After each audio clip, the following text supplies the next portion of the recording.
I was so close. I was so close to just get up and start twerking. I'm in a twerking mode. We got a lot of John has a twerking problem. He has a real bad twerking problem. I'm a huge fan of twerking. Yeah. It's not good. It's not good. You should probably get help, buddy. Stacy usually gets the bulk of the twerks, but I will save some of them for the New York. Sorry, Stacy. Yeah. What's up, guys? Thanks for joining us today. Fun discussions today. We have a lot of cool updates, and yeah, it's gonna be really fun. And then obviously we have a lot of questions. A lot from Stan the Man. Stan, you're our man. Yeah. So it's going to be a really fun day. We're going to talk about New York Comic Con. We're going to talk about a lot of updates in the collectible space. Man, it's going to be fun, really fun discussion today. And of course, answer a bunch of questions that anybody has about collectibles in general. So we'll start off with, boom, we have our giveaway. We have a really awesome giveaway going on right now in partnership with CGA and McFarlane Toys. We have an uncirculated box of Batman, McFarlane Toys action figures, and one lucky winner is going to get this box. And on top of that, a 25% off discount from CGA, generously donated by CGA, on all the collectibles. So you can get all your collectibles graded and sent back to you if you choose to do so. Very cool giveaway. Yeah. And they'll all get uncirculated labels. Very cool, man. It's gonna be a fun. Yeah. Fun giveaway. This box has 6 toys in it, right? Yeah, it has 6 in it. Yeah, so 6 action figures in there. Very cool. Very cool. So you can get some graded, you can flip some and then keep some if you want. Very cool. Yeah, that's awesome. Yeah. So really excited to give this away to a lucky winner. The contest is worldwide. Make sure to join and be pinned to our tweet, pinned to our Twitter account. And the link is also in the details below. So make sure to get involved in this giveaway. It's gonna be fun. We're gonna choose a winner over the next couple days. So make sure to get involved ASAP. Yeah. Just like that. Just like that. Big news. Hey. Actor Aaron Pierre has officially been casted as Jon Stewart in the upcoming Green Lantern series on HBO. And this is incredibly exciting because the cast is stellar. It is so far. Wow, they've really crushed the casting for this show so far. Nathan Fillion is in it too. He's going to play Green Lantern. Really cool. So again, if you don't know the premise of this, the series involves 2 intergalactic cops drawn into a dark Earth-based mystery as they investigate a murder in the American heartland, and is said to be influenced by the HBO series True Detective. Hopefully, the first season. And and by the way, Spencer, who has joined you? Who's that? Oh, muted. I saw this adorable creature suddenly just appear. Sorry to interrupt. She just pushed the doors open to the office inside and introduce her. What a cute puppy, man.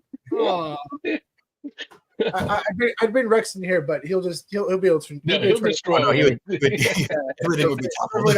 We have a pup named Rex, and he's a Malinois, and he's such a wonderful dog. And big boy, big boy, yeah, big boy. He keeps scratching the door. I know he wants to come inside the office. We gotta keep him out for this. But yeah, it's really exciting.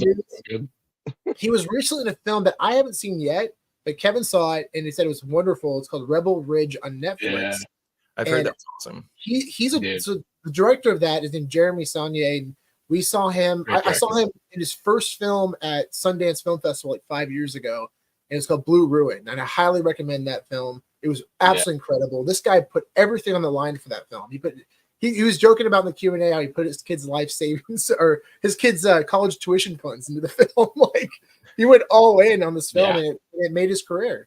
I mean, he got into Cannes, he got into Sundance, and he was actually the showrunner on season 3 of True Detective, but due to creative differences, he decided to leave, probably for good reason. And the series didn't end up very good. And I'm happy to see you guys watch the 4th season, the most recent one. No, good. Haven't. It's very different than the other ones. It's more supernatural. It's takes place it's interesting. It was definitely like not as good as like the first season. Like nothing's ever going to be right. Like, I might have liked it better than the 2 before that though. It was an interesting take. Yeah. That was the actor on Silence of the Lambs. What's her name, Kev? the actor in Silence of the Oh, Lambs. the lead actor, lead actors. We're all recording right now. Yeah, I know. I know who she is. That's okay. Yeah. So very excited for this series. Incredible casting. I saw the trailer. Yeah. I watched the trailer for Rebel Ridge for like 30 seconds. I'm like, I'm done. I'm just gonna watch this thing. This looks awesome. And especially since it's got 97% on Rotten Tomatoes, which is, I mean, that's pretty cool. But take that for a grain of salt. But regardless, Kevin highly praises the film, which says a lot. So his acting in it is phenomenal, man. Dude, he is probably going to become the next big actor in Hollywood. I am so excited for him and his career. And because I didn't know much about him until you mentioned that film. I just saw him in the trailer, just a little pieces of what. Yeah, looks incredible. So, and by the way, the first appearance comic, Green Lantern 7, first appearance of Jon Stewart, is available on Candy Digital. Yeah, you can get that comic now. Yeah, very cool. I'm excited to see how these comics will do over time, especially when the show's released, and considering the popularity and potential of the show. Yeah, this is really cool. The Shame Bell from right now Heritage Auctions. Oh, I want to pull this up real quick, just while, because it's relevant to the last conversation. Yeah, Rebel is great for a super kind action star. He goes out of his way not to mess people up. Yeah, I don't want to give anything. You should. It's a good movie to watch. That's a cool perspective. Awesome. Yeah. Right now, Heritage Auctions is doing a big auction for all the Game of Thrones props. I know that. Shame. Yeah, shame. I want to highlight this one because it's a very memorable piece. But I mean, some pieces have sold, like that one of the Hound's outfit sold for $200,000. Did it really? Wow. Yeah. Like these props are going to sell for ridiculous money, and Heritage went all in on marketing for this thing, and they're going to make it's millions. Yeah, didn't you get like a booklet? Yeah, it was crazy. There was a booklet, and it was like they mailed it. Yeah, Oh, cool. it was like a coffee table book, man. It was really impressive. Going all out with catalogs. Really sick. So this auction actually ends today, and the last time I saw it, it was almost hitting $20,000. Wow. Have either of you guys been to Dubrovnik in Croatia? I haven't. No, I just went to the capital, which is right in the north. Was it? Blanking on what the capital is. Yeah, I went to the. Yeah, I didn't go south. Gotcha. Yeah, I went to Dubrovnik. So for those who don't know, Dubrovnik is where they filmed King's Landing. Obviously, plus a lot of CGI, but the base filming it. So like I've walked down the exact path like where they've done the whole like shape. Wow! Dang, that's awesome. That's amazing. It's cool, like being able to see stuff like from the show. Yeah. Wow, that's awesome. Dang. Yeah. So this is a really fun auction. Seeing what these are going to go for, but so far, man, it's impressive. Some of the sales, very impressive. This is big news. We ended up selling our Harry Potter World Premiere ticket for a lot more than we bought it for. Yeah, we've been talking about this on the podcast for a while on our content channel. No, it's not a podcast. Our content channel for a while. Posting items on eBay for high prices, and a lot of people have asked, "Do you think that's what it's worth?" I don't really know, especially this stuff. It's really new. We reference debut tickets for sports very often, and those have sold for hundreds of thousands of dollars. But we're very bullish on world premiere tickets, and especially for films that are really, really popular. This Harry Potter ticket is only 4 on the PSA pop census, so it's very scarce, very rare. We put it up for $10,000 on our eBay account, and someone put an offer in for $5,000, and we sold it. Yeah. And we did that because we're excited about a lot of things. We want to diversify, but also we're going to be releasing an article soon in collaboration. Very excited to announce that in a little bit, but we're going to be doing an article about it, and it's just good for the space, being able to talk about this stuff and showing that it's actually selling for a premium.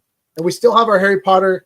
This is a for your consideration Harry Potter sealed for your consideration tape Academy screener. So we still have that, and we're excited about it too. So hope you get that one signed at some point. That would be pretty sweet. If there's a chance to get it signed by Daniel Radcliffe or the director, Chris Columbus, that would be like, or J.K. Rowling or anybody. Yeah. And extremely validating. We've seen tickets sell for around 900. Really popular films. There's some recent sales for like Batman, world premiere ticket that sold for around 900. So this is incredibly validating, things that we've talked about constantly for the past 1.5, 2 years, and continues to show that, we're right. Yeah, we're right in the direction stuff's going. So it's exciting. It's very exciting and very validating. Yeah. Not gonna lie, it was tough to let this one go. Sean and I talked long and hard on trying to figure out whether we wanted to sell this, hold on to it, and at the end of the day, like, profit's profit. It's really good profit. So yeah. We definitely want to talk about a video. We want to do a video in the very near future and talk about the importance of taking profits, because that's something that we learned, especially everyone's learned from VeVe during the bull run. We left a lot of money on the table. And unfortunately, that stuff happens. But at the same time, it's important to take profits, and this is definitely something that I learned in the last 2 bull runs, that I didn't take as much profits as I should have. And we're not quite in the bull run yet, but any opportunity that I've had to take some profit in this bear market over the last year or so, I've absolutely taken it. And I felt really good about it. I felt really good about it, because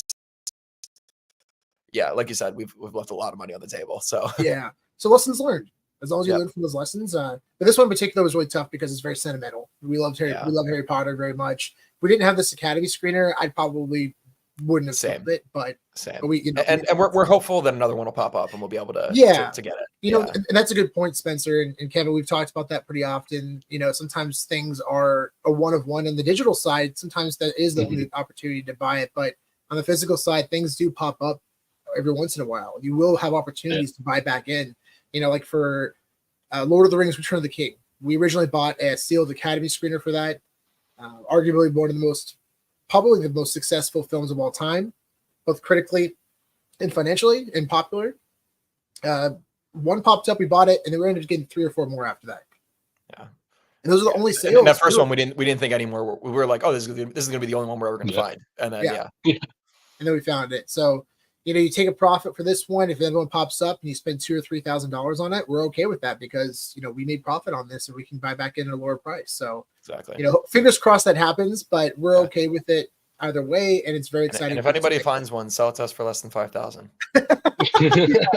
Please, please, please. Booyah! We got another bounty. We have another bounty. This is Amazing Spider-Man. Annual #1, the first appearance of this Sinister Six. Really cool comic, very big key.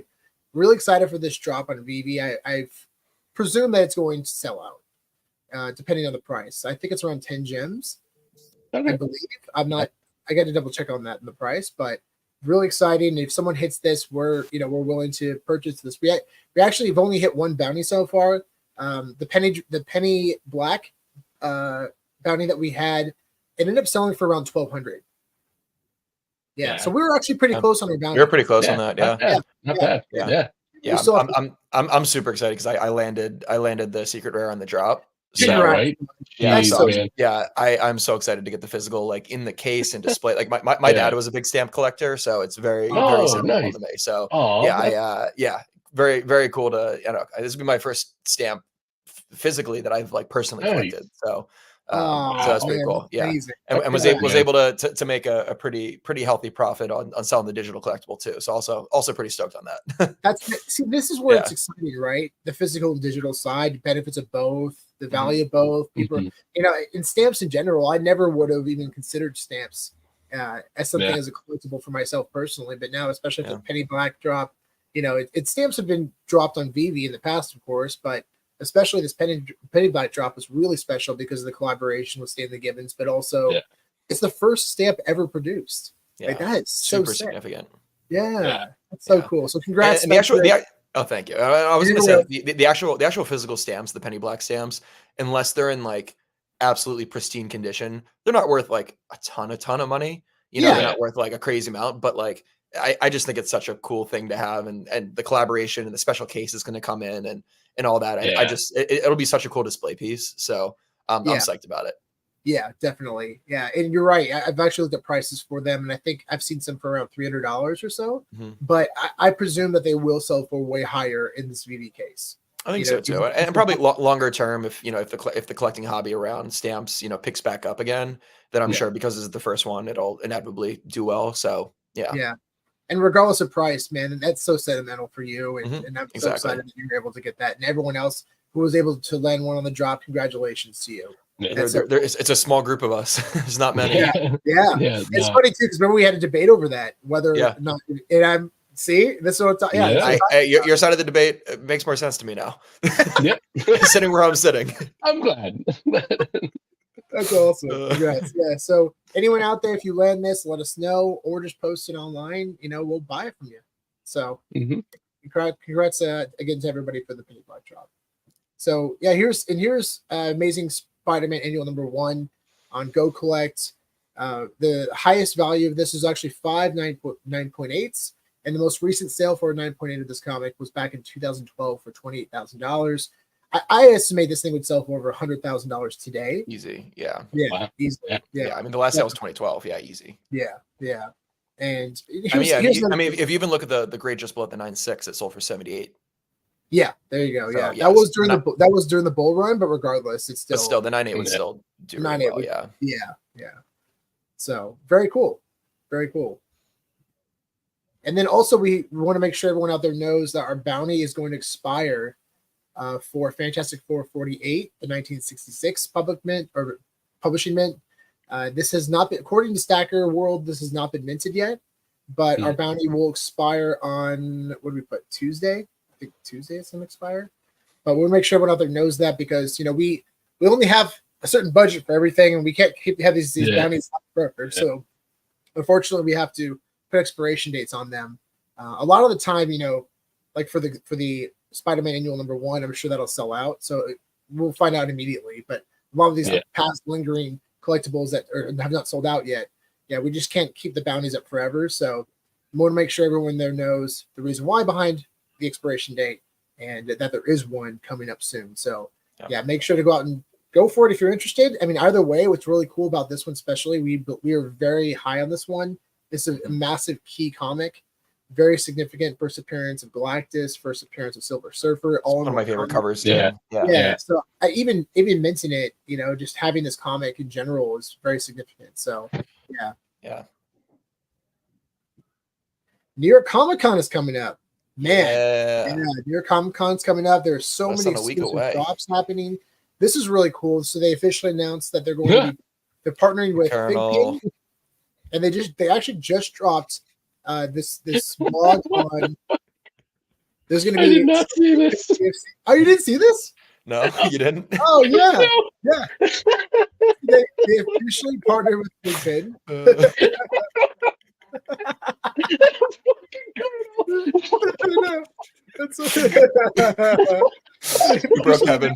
We broke Kevin. Uh-oh. So that was so random. That was a hard transition. What? Yeah. Oh my god, that's amazing. So they're gonna have 550 physical redemptions at the booth. Physical 200 secret rares. So I'm assuming it's gonna be some type of blind box format, and then you get a redemption card as well. And what's really cool is that the #1 mint will be available for both. Nice. Oh, nice. You have a chance to redeem the #1 mint, and I presume that would sell for quite the premium, especially being their first collaboration. Oh, yeah, super. This is real. This is real, right? This is real. Yeah, this is real. We're gonna be rocking those pins. I hope they got some chicken for us at the booth too. Oh, I know they better have some KFC chicken for you guys. Jeez, holy crap! That's amazing. And then the Amazing Spider-Man 59 is actually an exclusive Frank Miller variant. Oh, this is an original cover. Awesome. Frank Miller created with VeVe for this comic. This comic I don't think it's dropped in digital format yet, and it's also not a very significant key comic. There is some value to it, but however, this is a very cool cover, and it's also Frank Miller. And it's a Frank Miller cover, yeah. And it sounds like this is going to be a very exclusive run. So they're probably maybe five. I have no idea the number, but maybe like 500. Do you know if Frank Miller's doing any signings at New York? That's what I was about to say. There hasn't been any announcements yet, but that would be really cool. I mean, if you could buy this at the event, get it signed that day, and then get it immediately graded, Yeah, that'd be really special for sure. That's where you'll find us if that is possible. Yeah, 100%. Follow Sean. You guys hand me here. Follow Sean. Follow Sean. I got Follow Sean. And then they're selling some more of the past comics as well that were at San Diego Comic-Con. Yeah. I thought this one sold out, but apparently there's probably some more available. Oh, cool. It's interesting. Nice. Yeah, there's going to be. Good. I mean, that's awesome opportunity for people who weren't at San Diego who were able to come to New York. Opportunity for them to get that. So that's really cool. Exactly. Very cool. They're gonna have things for the VeVe Go logo holders at the booth, and also level 100, which is really cool. They're gonna have something special for level 100 holders as well. Oh, so continued utility for these collectors who are very passionate about. Yeah, last at San Diego they gave out pins, right, to the level 100 holders, right? Yeah. Nice. I'm curious what they're gonna give to them this time around. It's very cool. Ron English is gonna be dropping a comic. Very cool. Oh, he's doing a comic. Oh. Yeah. Is this his first comic? I thought maybe he did one already. I could be wrong, but at least it's the first one on VeVe, definitely. Possibly, yeah. Likely. Yeah. Super cool. Pretty sure. I don't remember him doing Area 54. Yeah, that's awesome. That's a cool cover. Yeah. And then, of course, our good friends over at 24/7 Comics are going to be dropping. Yeah. I've been waiting a long time for issue number 2. I'm stoked. Yeah. This is a very cool comic. And we're excited to announce next week that we're going to be doing our annual New York Comic Con giveaway. We're partnering with 24/7 Comics, LA Comics 11, VeVe, and who am I missing out? We're missing out somebody. Oh, Candy Digital. And Candy Digital. Yeah. Candy Digital. Yeah. So very fun times. It's gonna be a really cool giveaway. And we'll keep you posted on the details for that for sure. Yeah, we're also going to be jumping on 24/7 Comics. We're going to be jumping on their live stream on Monday afternoon. To talk about Comic-Con and all the fun stuff that's coming up. So definitely jump on for that stream. It's gonna be awesome. And then they're dropping a new issue of a comic called Sanity. Yeah, Sanity Rise of the Occult, number 1. Very cool. That is a very sick cover. Yeah. Get ready for the debut of Sanity Rise of the Occult number 1. A thrilling new comic series from Mickey Finnegan, aka Swaggle House, and Comics 24/7. That looks cool. Dude, that's amazing. Big shout to Mickey, man. That's amazing. That's awesome. We're huge fans of his channel. Yeah. That's awesome. If you haven't gone on YouTube and followed Swaggle House yet, do so. He's probably one of the biggest content creators for comic books. And he's just an awesome guy. Having a chance to get to know him. And he also a really good understanding of the digital space as well. Yeah. He actually did a video recently talking about VeVe collaborating with CGC, which is really cool. And he talked about potential grading opportunities, things like that. There's people speculating now that CGC could be doing grading, which we'll dive into in a second, actually. But it's interesting to talk about that because the BTSC is thinking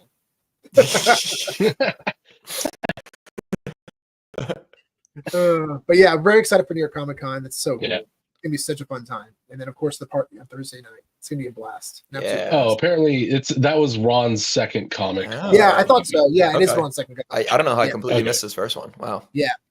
I'll be honest, I did too. Yeah. So because of the amazing resources this community has, they discovered that before VeVe announced it, that CGC and VeVe are going to be releasing these pens, very cool pens, probably at the CGC booth. I'm not really sure how you're going to be able to obtain them.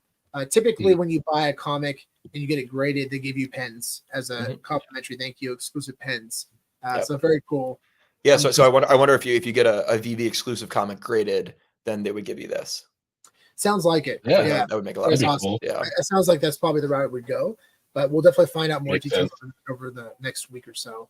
But very cool. And big shout out to Larry for this post because he made up an interesting point. I hope that if CGC comic grading is implemented, because people have been speculating now based off this news, they take into account the value that everyone has invested in Secret Rare comics. It would be incredibly disappointing if they low grade a Secret Rare comic simply because it has a high mint number. Fingers crossed that is not the case. It's a very, very good point, and I totally understand where you're coming from. And that's why we want to bring up just oh yeah, there it is. We're bringing it back. Calm down, everyone. Calm down. We're bringing it back in discussion. So I don't know if everyone out there has been around for the past few years, but like 2 or 3 years ago, we came up with this concept for a grading system. And essentially what it is, it's based off mint numbers. So the lower mint number you have based on the percentages, it's equivalent to a certain grade. So like, for example, if you have a comic in the top 5% of the entire collection, it's a 10.0 grade. And if you're in the top 1%, it's 9.9, and it goes all the way down. Now, when we released this, we got a lot of pushback, a lot of concerns. People are upset. And I think it was a lot of us because literal threats. Like, we had a lot of threats. It was exhausting. It was exhausting. It was exhausting. And what we're just trying to do is help people understand value with mint numbers. It doesn't take away from the variance because, and I'll give you an example of what I'm talking about in a second, but this just represents the value of mint numbers just by itself. Variance will increase the value of that individual comic, but the mint numbers themselves, because we have seen low mint commons sell higher than high mint secret rares. I mean, we have seen that. That's been a thing in the past. I know I've talked to people who've made purchases back in specifically like Marvel Spotlight number 5. I remember there was somebody that bought I think it was number 201, which is like the first public mint at the time. Sold for like 2,000-ish, somewhere around there. And that was going for more than the floor of the secret rare. So I mean, we've seen it happen. But again, it just comes down to personal preference. Oh, that being said, when we saw a 201, so it wasn't 201, it was like 202 or 203, because the 201 secret rare went for 12,000. I remember seeing that in auction. Spencer and I watched because we ended up buying a 215 secret rare of Marvel Spotlight number 5, first appearance of Ghost Rider, and we were thinking that's probably the first public mint for secret rare. But it wasn't. we bought that for around 4,000 gems. Stacker would have been helpful back then. Yeah, it would have been. That was back in 2022. But we found out right after we purchased it that there was a 201. The first public mint was a secret rare, and that sold for $12,000. $12,000. So that kind of. I think the way to look at it is to look at each variant as its own individual comic, and then each individual comic has its own floor price, has its own kind of separate deal, but then stratified within that variant, there's then different mint numbers, which then increase the value based on it being either a special mint number or being, a lower mint number. Yeah. And again, this doesn't account for special mint numbers. We look at publishing 616. Those are all 1 of 1s in our eyes, but this just accounts for just general mint numbers. And a good example, and we're going to compare to the physical comic books right now. So like Ultimate Fallout number 4, great example. A 9.8 right now, fair market value is around $900, and that's a 9.8 for the cover A. But then you look at the extremely rare variant of Ultimate Fallout 4, that 9.8 sells for $25,000. But if you look at down below, I mean, you're looking at like a 6.5 or even a 5.0 to get like a $900 price range. So very rare variant, like a secret rare, which actually it is a secret rare. It is a secret rare. VeVe. It is a secret rare in VeVe. A 5.0 grade is worth maybe around $900 potentially. I'm not really sure in the current market. There's no data just to prove that, but that's $900 equivalent to a 9.8 common. So I hope that gives an understanding in terms of value and numbers and why our system it does make sense. But again, ultimately, it just comes down to the collector themselves and what they prefer. We're not saying one variant or mint number is good than the other. We always think secret rare low mints are like the king. I mean, that's the grow. Yeah, of course. Yeah. But some people prefer commons, and they may pay higher prices for that because it's just what they want and prefer. So yeah. So it's an interesting comparison. I hope that kind of puts things in perspective a little bit more. I'm curious if they ever do digital grading. I wonder how they're going to go about it. It's very curious. But it's just speculation. We brought this back up because people have been talking about it. And we just want to make sure that, we did talk about this like 3 years ago. A lot. And then never again. Yeah, and then never again after all that. But then we've just been quietly collecting all of our low mints and not telling anyone. But I think everyone does understand that low mint numbers are valuable than high mint numbers. And that's why, but there's also room for in between. And I think that's why this gives kind of perspective of evaluating and comparing to the CGC grading system. So I hope this kind of gives people a better perspective of what we were trying to say in the past. Yeah. But, we'll see. Yeah, and again, we're not trying to implement anything. We're not trying to force anything onto anyone. No, this is just how we're viewing the market, and we just view it this way. But we'll see how it plays out over time. And of course, I mean, burning is going to come into play, so it's going to change things up a lot. Totally. So imagine burning. If this was the case, if burning does come into effect, and your 9.8 gets turned into an 8.0. Based on total supply. So.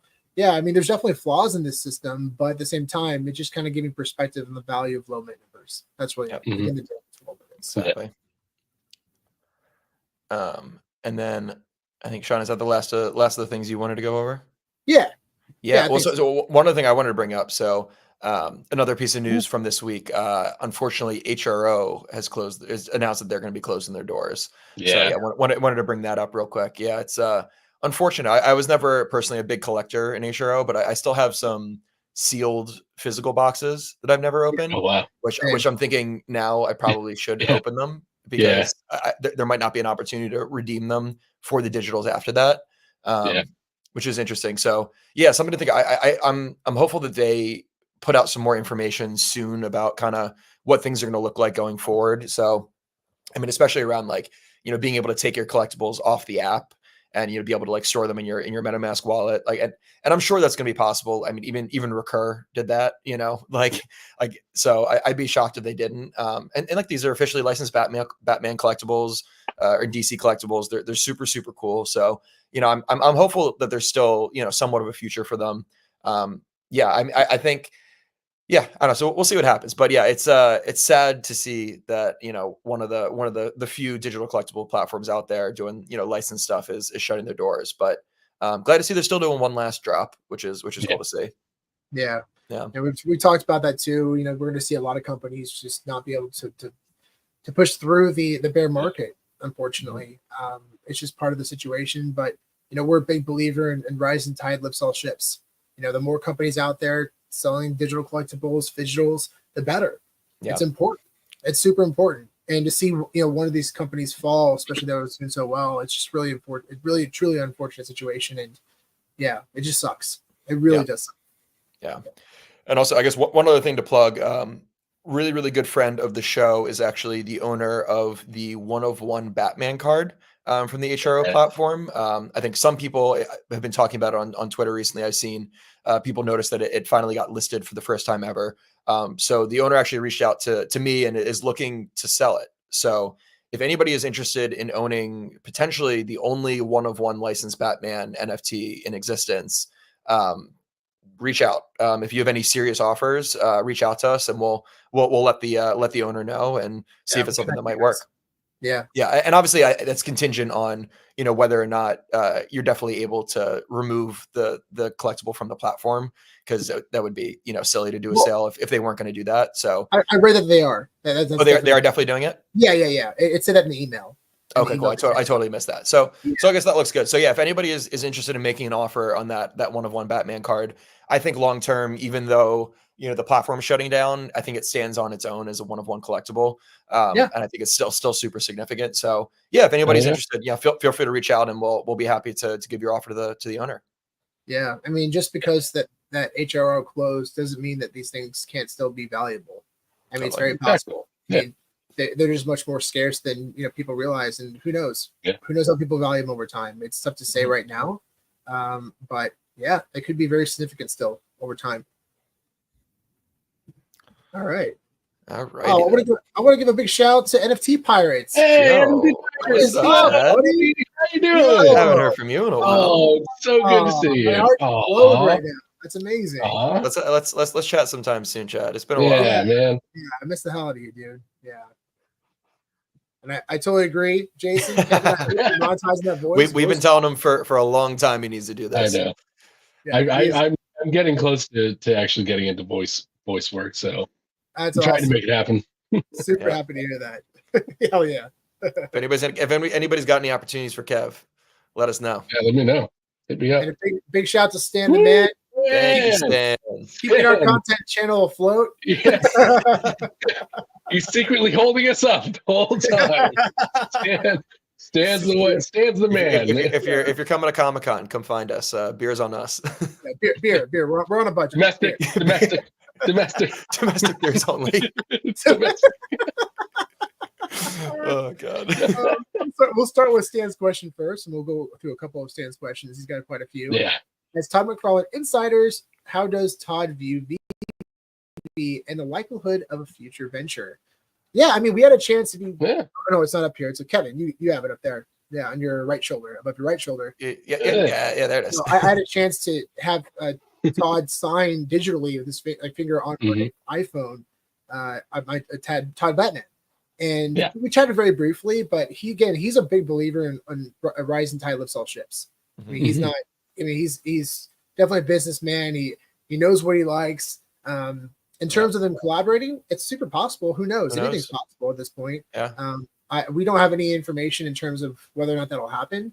But you know, I mean, that being said, Todd has been one to do his own thing, you know, for most of his career, you know, at least Spawn and onward. So I wouldn't be surprised if he kind of did his own thing, because he already has his own platforms that he's building Oddkey, and they've been releasing digital comic art of Spawn through Drip. So yeah, who knows? I mean, I think if there's a financial opportunity, and I wouldn't be surprised that if he went for it, though, you know. Yeah, I agree. Is there a catalyst tool utilized by comic collectors to gauge an upcoming possible shift from the downside to upside for comics before most would notice? I don't know about before most would notice. I mean, I think it really just comes down to like being really smart about tracking prices and using tools like Go Collect, like that. Those are really, really good for seeing, you know, how prices have changed over time. So, you know, I mean, if you can see that, you know, the market looks like it's topping out, and, you know, there's been a lot of like oversold activity or whatever, you know, it might be, you know, look like it's a good opportunity to sell or maybe buy back in if it's in a low point in the comic. But yeah, using tools like that, I think that's usually the best way to figure that kind of stuff out. Because this basically consolidates all of the information from, you know, a bunch of different sales sources. So you're getting eBay sales data, Heritage, Golden, Comic Connect. I mean, pretty much every major source for comics besides private sales, you're getting reported here. So this is the best way, I think, to see it. And yeah, that graph right there is a really great way to see it. Yeah. You know, this is a perfect example where we're talking about you're able to see sales over the past 15 years. And you saw right here during the bull run, boom, boom, boom, and then we come down a little bit. Yep. Not a bad drop for this 9.0 grade. No. But still, you see the increase in value of these over time, and still, even at the bottom right here, it's still way higher than it was 10 years ago. Yeah, so, I mean, but if you look at like pull up like UF4, for example, like that graph is going to have a big drop off. Yeah, but no, it's still higher. It's still going to be higher for sure. Oh, it's waiting on the graph. There it is. That's what I'm talking about. Yeah. So around here, this is where I remember this comic when I first noticed it. It was around 2019. It was going for around $400 as a 9.8, and then it went all the way up to almost like $4,000. Yeah, during the peak, and now it's dropped back down to 900. Yep. Recent sale was 888. So you saw like a 70% drop in this comic, and a lot of that is because there's so many of them. Yeah, there's so many 9.8s. There's 4,360 comics. Yeah. It easily has one of the highest market caps of any comic ever. Yeah, it's crazy. And we're still bullish on this comic. You know, we're still bullish. It's, again, not necessarily scarce, but very popular, and especially on VeVe digital format, you have one of ones. You publish in mint numbers. You have numbers connected to their specific universes, like 616. So, and Miles Morales, I think it's 1052, or what's Miles' universe?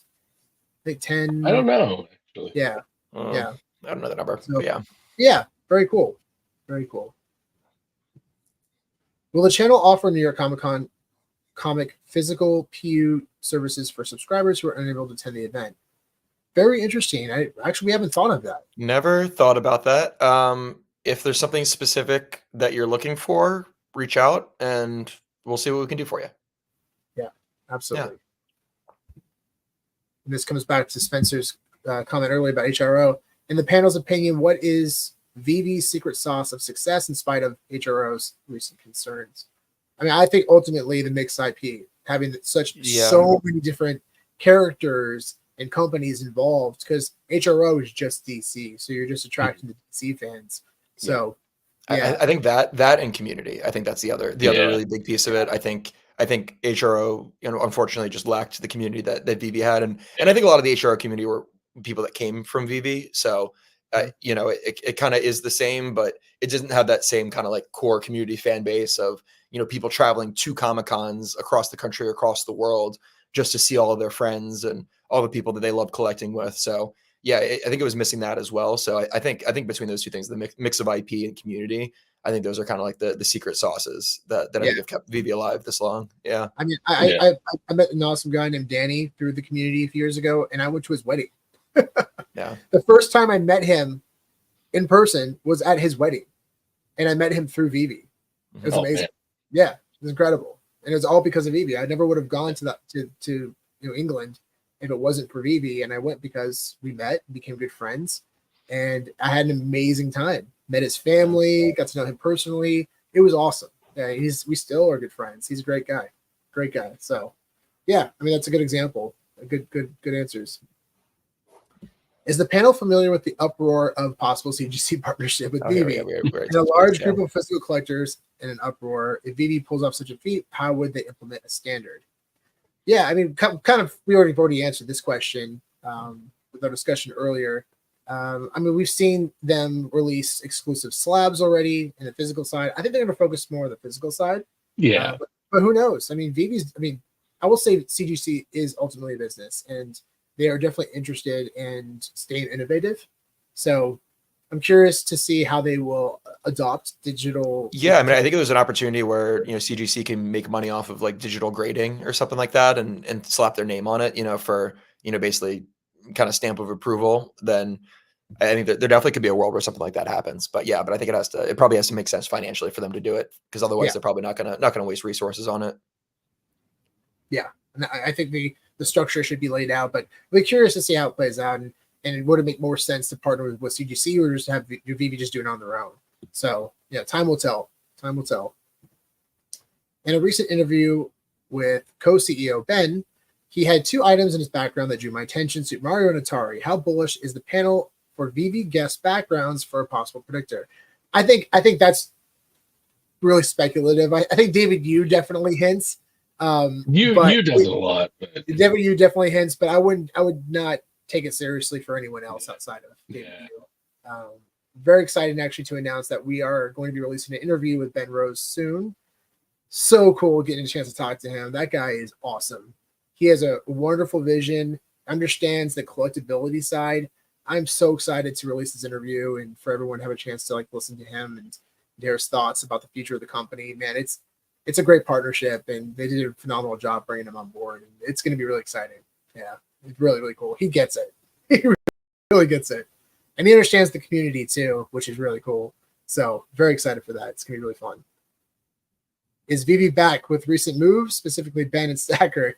I mean, yeah. I mean, the energy is great, and we're finally seeing progress. And Stacker World, man, a huge shout out to them. Yeah, I'm on that side. Great.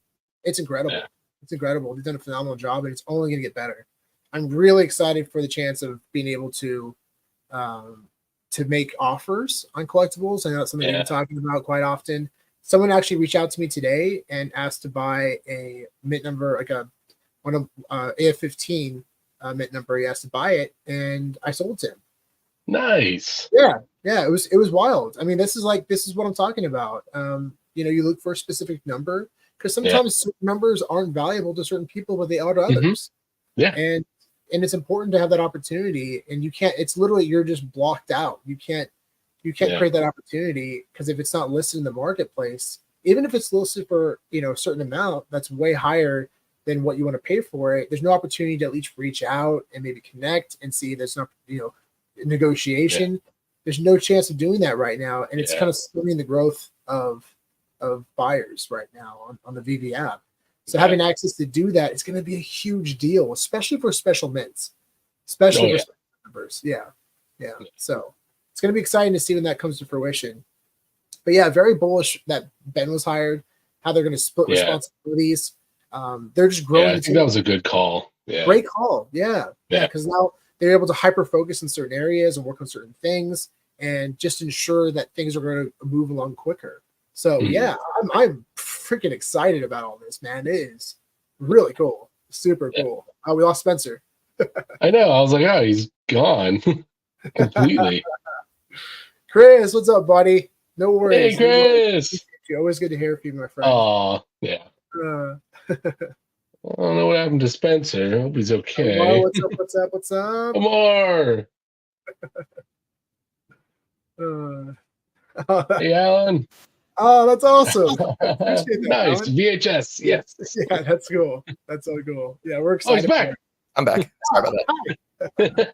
Had to take a quick call. Yeah, it was fun. I remember the last episode that we talked about we're still learning about a lot of VHS that are popular.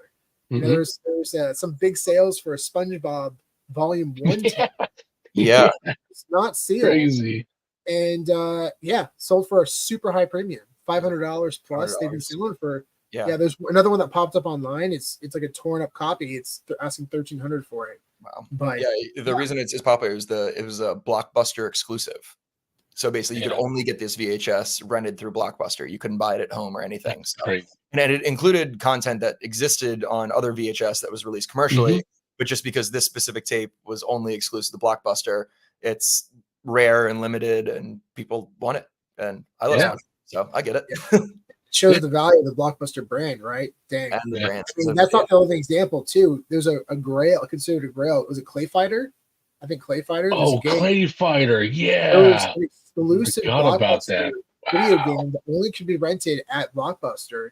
Yeah. And that game sells for thousands. It is very valuable. In fact, there was a sale recently, I think it was last year, of a receipt. I think the purchase of the game, a receipt sold for $500, just the receipt. Yeah. It just shows how valuable that game is and how much value people put on the Blockbuster brand. I'm actually really excited about this. Yeah. So Kevin and I, we went to SF Fan Expo in San Francisco, and we met the cast of Lord of the Rings. And this is a really cool Blockbuster DVD of Lord of the Rings Return of the King. What's really cool, too, is that right here on the date, it actually is the date of the VHS and DVD release of Lord of the Rings, the actual day, May 25th, 2004. And it's also got signed by Elijah Wood. And what's really rad, too, is Elijah Wood was nerding out over it hard. Oh, yeah. He was going over this hard. He was like, what? What the hell? He even took a picture of it. Yeah. He was taking photos of it. It was rad. It was so cool. So, yeah, we still have both the DVDs inside. It's not an empty case. So we got both DVDs in there. Yeah, I'm excited to get this graded. I know that CGC does grade these, but they don't have yellow labels yet for verified signatures. So we're waiting for that opportunity. Waiting for that. Yeah. Got a bunch of stuff to get them graded once that happens. Oh, yeah. Including this, I was going to talk about LA Comic Con. We haven't talked about it. Oh, yeah. Such a fun time. It was super fun. We met up with VeVe Magic and some other friends. And we had a great time walking around. We found out they had a bar on the floor, which was, I didn't realize that was a thing. Spencer, did you know that? Oh, man. I don't remember that. I think a lot of the Comic Cons, maybe not like a bar, but I mean, you can always get drinks on the Comic Con floor usually, right? I don't remember it. No, I don't think San Diego Comic Con. Not San Diego. Well, I'm thinking about like Fan Expo. Like Fan Expo, we got beers and we were. We got Fan Expo. Yeah, that's right. They had Fan Expo, and I know New York Comic Con does. You just have to go down to the lounge area down below. Got it, but you just can't have it on the floor. Yeah, I think probably part of it, like New York and San Diego, there's such hectic events that if you have people like walking around with alcohol and spilling stuff everywhere, LA Fan Expo, a little bit calmer. They're just like whatever, dude. I heard LA was actually pretty crazy this year, like in terms of actually crowded. Nick from it was Yoshiverse was there. Yeah. He said it was like the craziest he's ever seen it. Wow, that's cool. Yeah, probably a lot of people over there. I mean, the entire cast of Back to the Future was there. Oh yeah, we were able to get some tapes signed, and a big shout out to all our friends for helping us get tapes signed. Because we were able to get thank you, Alethea, Matt. Thank you guys for coming out for this type of stuff. This is pretty wild. So we tweeted out that we cracked our first print of Back to the Future out of its case, and it was a CGC 9.4 grade, which is wild. It's a very high grade. So and it's a little scary. Yeah, because we wanted to get signed by Michael J. Fox. Yeah. And just so everyone out there knows, the process of getting something signed by Michael J. Fox at a signing at a con event it can be very stressful because it's not like you go up there and you're talking to them. Like we did that with Leah Thompson, who played the mom in Back to the Future, and she was awesome. She was so awesome. And we had a chance to chat with her for like maybe 30 seconds, and that was it when we left. And it was very relaxing. But Michael J. Fox, you have to get all your stuff out, and it's like an assembly line. There's like 10 people behind like 10 tables, and they just like literally like push things down, and it's like a conveyor belt, you know. And he literally is just signing, and you move on. You can't take photos behind, and it's closed off behind curtains. He just signs things because people don't want to see. He doesn't want to, so he's just signing things, just constantly signing, and then that's it, moving on. And fortunately, we were able to mission accomplish. Get our first print Back to the Future tape signed by Michael J. Fox, which is rad. And of course, we got a JSA sticker on the side. So now when CGC eventually does their yellow labels, we'll get this graded and it'll get a yellow label signed by Michael J. Fox. So there is only 10, I think as of right now, only 10 known sealed first prints in existence. Insane. And as of now, there's to my knowledge, probably only 2 that are signed because we actually have a friend who has one, and we got it signed for him. At Ethan. Big shout out to Ethan. So as of now, there's probably only 2 first prints signed, and like that one, man, we're gonna hold on to that for a long, long time. Very cool. I'm super excited to get that one graded. It's gonna be very cool. Yeah. Oh, very cool. Ooh, yeah, laser discs. Oh, okay. All right. Well, now I have to. 1 second. Now he has to show this one off. But actually, I have a couple of laser discs that I've had just for years. Star Wars.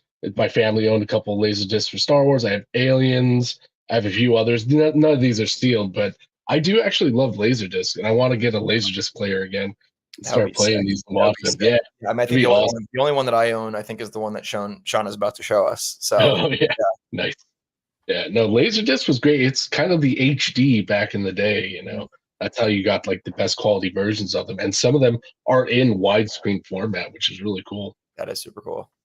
So we were able to get this first print Back to the Future Laserdisc signed by the entire cast of Back to the Future. Yeah. So at Salt Lake City, we had so we had Christopher Lloyd right there. Thomas Wilson played Biff, Michael J. Fox down here. Unfortunately, Leah Thompson was not in Salt Lake City when we got it signed, but she was there at LA Comic Con. So we brought to LA Comic Con and had her sign it. Now we have all four the cast signed first print Laserdisc of Back to the Future.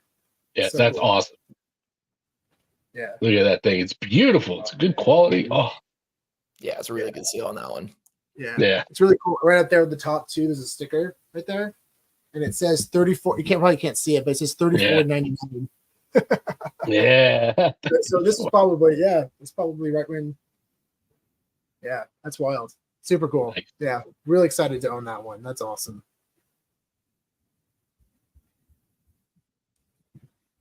I appreciate you, Jay. Thank you very much. Yeah, that was a pretty wild sale. Very validating for things that we believe in.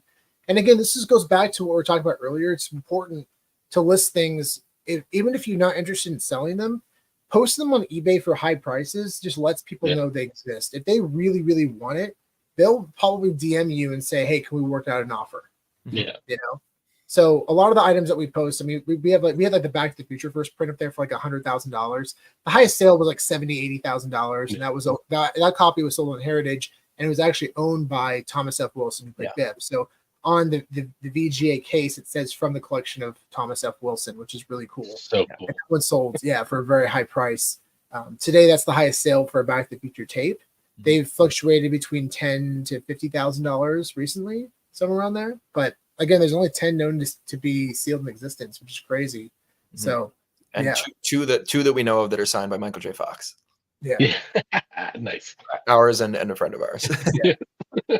Yeah. So, just letting people know that those things exist. Mm-hmm. Like the Harry Potter screener that we had that we mentioned earlier, I mean, there's probably only a handful in existence sealed right now. Yeah. Even though it came back a 7.5 grade, it doesn't matter because they're so freaking rare. Yeah. They're so rare. And this is the only one that we've seen sealed that's sold in the past 3 years. That's crazy. Right. Yeah. So, yeah. So we're very excited about it, and I appreciate that. And there's a really cool article being released soon that we're going to share, talking about the sale. So very excited for that. Bill, what's up? What's up? What up, Bill? What's up? Viva la VeVe. Yo, buddy. Hey. Yeah. What's up, bud? What are your thoughts on how CGC could digitally grade comics and mint types could hit a 9.8, 10.0 range? Yeah, so we talked about this earlier, and I'll just bring it back up. So we created this system about 3 years ago, got a ton of pushback, and essentially the idea behind it is it puts value on the mint numbers, and then this does not reflect the variant itself. We gave a comparison to Ultimate Fallout 4 as well, with the physicals, like a 9.8 of the common, or which essentially cover a comic, sells for around $900. And then you see like the ultra exclusive variant of Ultimate Fallout 4, which is the secret rare on VeVe, which is also the secret rare on VeVe. This one sells for $25,000 as a 9.8, but it sells for like, in 2021, a 6.5 grade sold for $1,700. I'm sure that's retracted quite a bit. But let's just say a 6.5 or 7.0 grade is worth around $900. So that's the point where we're trying to make, is that, you put the value of the mint numbers, but also the reflection of the variant itself is important too. I mean, so, the actual variant itself precedes anything. I think that comes first before you even look at the number. Yeah. That's why we were so bullish. We are still very bullish on like low mint secret rares. Very bullish on those. Super cool. So yeah, we might have to bring that grading system and like just tweet out about it again and hear people's thoughts. Yeah. Especially now that we're in a much healthier space. Yeah, open up a Twitter space and oh man, the PTSD was seeking it hard. Yeah. But we'll definitely tweet out about it and see what people have to say about it. Curious. I mean, to be honest, there's just not a lot that CGC could do in terms of grading outside of like mint numbers and stuff like that. It's really all there is to differentiate each version because they don't change. They all look the same. So that's really about the only thing you could go after, and I think we'll end up seeing like tiers of like, if it's a secret rare, it's automatically at this level. If it's this one, it's at this level. And then from there, you add the mint numbers into it, and that just factors in to what the final grade would be. Yeah. But based on our scale, like a 9.8, a 10, that is like, looking at that, it's basically top 2%. The numbers, the collection would fall in that range. Yeah.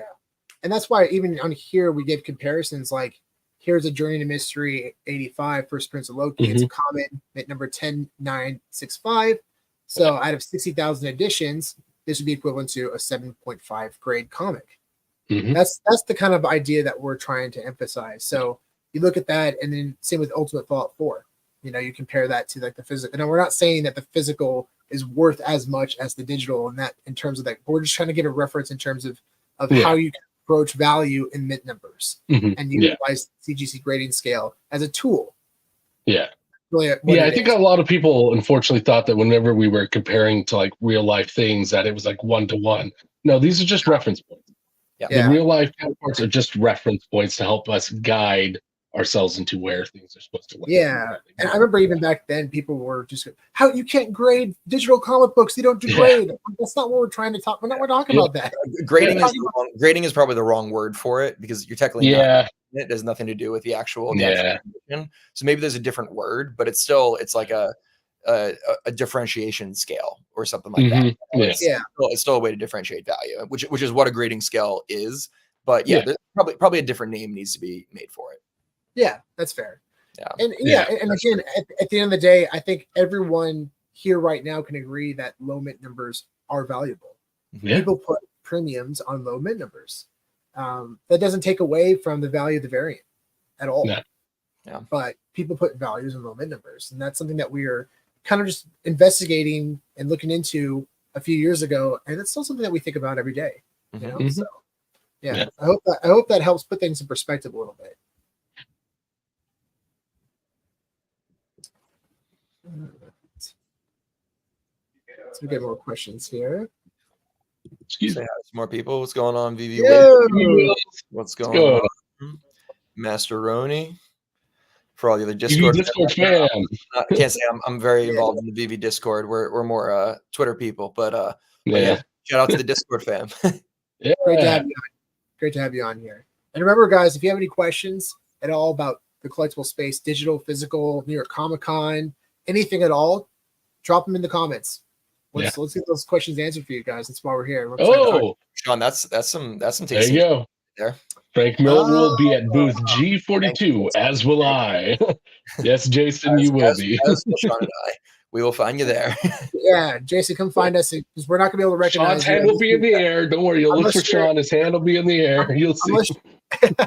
Unless you're in a Wolverine costume. Yeah. Yeah, come find us. We'll come up and just give me a high five and say, "Hey, it's Jason." I'll know exactly. Yeah. Let's go get our stuff signed together. That'd be fun. We'll go pick up the comics from the booth at VeVe, and then head over to Frank Miller, and then head over to CGC. It'll be a fun little train of Sean just raising his arm and a whole group of people following us. Oh, and maybe we can convince David to pull some strings for us and get Frank to do some exclusive signings. We'll see. No, that's probably not going to happen. We'll ask though. We'll ask. One can hope. Q&A: which grading company would be best for grading unboxed Iron Man Funko? I would say that the only option right now, and they're great guys, is our partner on our recent giveaway, which I'll pull up, is CGA. CGA, yeah. CGA. They can definitely grade it for you. I'll pull up that giveaway right now. Oh yeah. So we're giving away this uncirculated box of McFarlane toys. A big shout out to McFarlane as well. They're partnering with us along with CGA on this giveaway, and you can get all these collectibles graded at 25% off by CGA to one lucky winner. So you can get all your collectibles graded. You can keep them all, sell them if you want, flip some, keep some. You can do whatever you want with them. So very cool, very cool. But their cases are awesome, and you can definitely get it graded by them. So I would definitely reach out to CGA and see if they can do that. Be a great option. Yeah. I know that CGC is eventually going to be grading action figures as well. They actually at New York Comic Con last year. I think they had it's very small. It said CGC toys coming soon. Yeah, I saw that. And they haven't talked about it since. Nope. So, I mean, we've talked about how everyone's going to be grading everything. We knew it was coming. It's been awesome to see like CGC Home Video and a lot of other grading companies with Steel Media. But books are going to be graded. We're going to see books being graded in the future too. It's all going to be graded. Everything's graded. You're going to be graded one day. You. Spencer 10.0, Kevin 10.0, Sean 6.5. Yeah, that's about right. I love the formal proof of a one-of-one mint number being marked or graded. People should know the significance easily and have it front and center. This is something that we actually did with big shout out to Brendan Cherry over in an awesome platform called Cherry Charts. And we did this for a short period of time. We had a grading. It was like a digital slab. Slab, not grading. Slab. Not grading. Where you can create your own slab. It's a way to display your comic, and in a really cool way. But it showed off the mint number and everything. But we had a couple cool things on there that, like, for example, if you were in the top 5%, you would have a golden colored mint number, which kind of reflects like the 9.9 in the CGC grading scale. Because VeVe actually reflects within the app that you get extra MCP points for having comics or collectibles in the top 5% of the collection in terms of mint numbers. So that's something we want to reflect. And then we never fully got to implementing it, but we wanted to implement, some cool features around one-of-ones, like put on some, like, something to make it really clear that, like, hey, this is like a 616, or this is a publishing mint number, or this is a palindrome, or, whatever it is, just to make it really, really easy for people to do it. So we never quite got there. Right now there's who in the community is creating slabs right now? There's a new, I think it's Will Goes Meta. I think Will Goes Meta. That's what it was. Shout out to Will. He's awesome. Will's great. Shout out to awesome content, awesome dude. But he's putting out like basically a new slabbing system right now. So definitely check that out. Because ours is no longer online. But who knows? Maybe we'll bring it back at some point. It was fun. Maybe we had like over 100,000 comics slabbed through that system at one point. Like over 100,000. We had a lot of people who participated and get their comic slab, which was really very popular. Yeah, and it was fun to see. we saw some collectors print out their actual their physical books. Yeah, like and a coffee table book with all their slabs in it. It was super cool. A physical book out of the digital slabs that were created, which is it was really fun to see that. It was really cool. Yeah. What do you think about? Oh, good, I got that. I totally guessed. I was going to get up. What do you think about Sideshow physical collectibles? What's Sideshow? Oh, Sideshow. So Sideshow Collectibles is a place that makes like actual physical statues and other collectibles of figurines, very limited run stuff like that. Are they licensed? I mean, I like them. They're cool. Are they licensed? Yeah, they're licensed. Yeah, they go there, have licenses. Okay. So like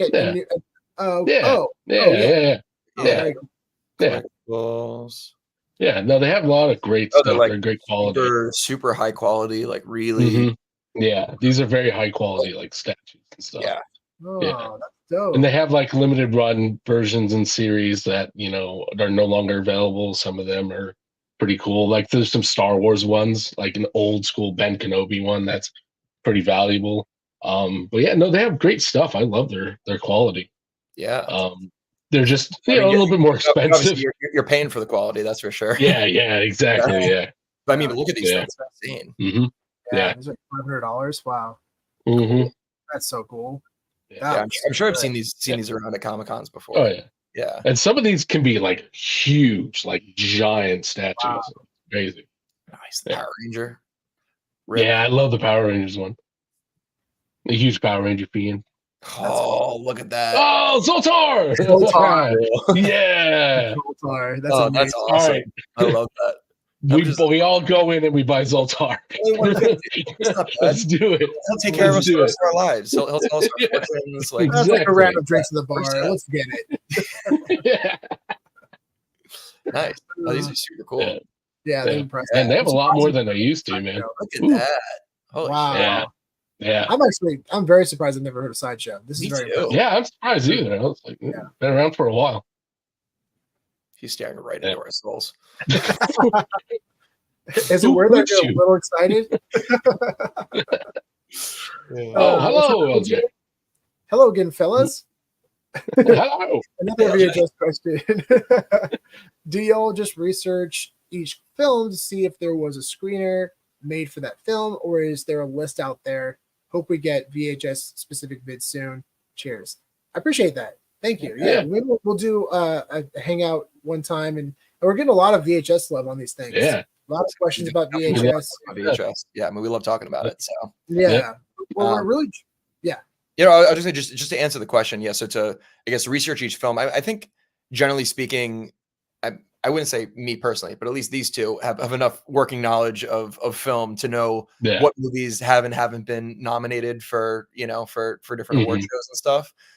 So yeah, I mean, I feel like, if it's a big movie that you've heard of and it's really well known, like generally speaking, it probably has an Academy screener if it came out, post 85 or 86 or whatever.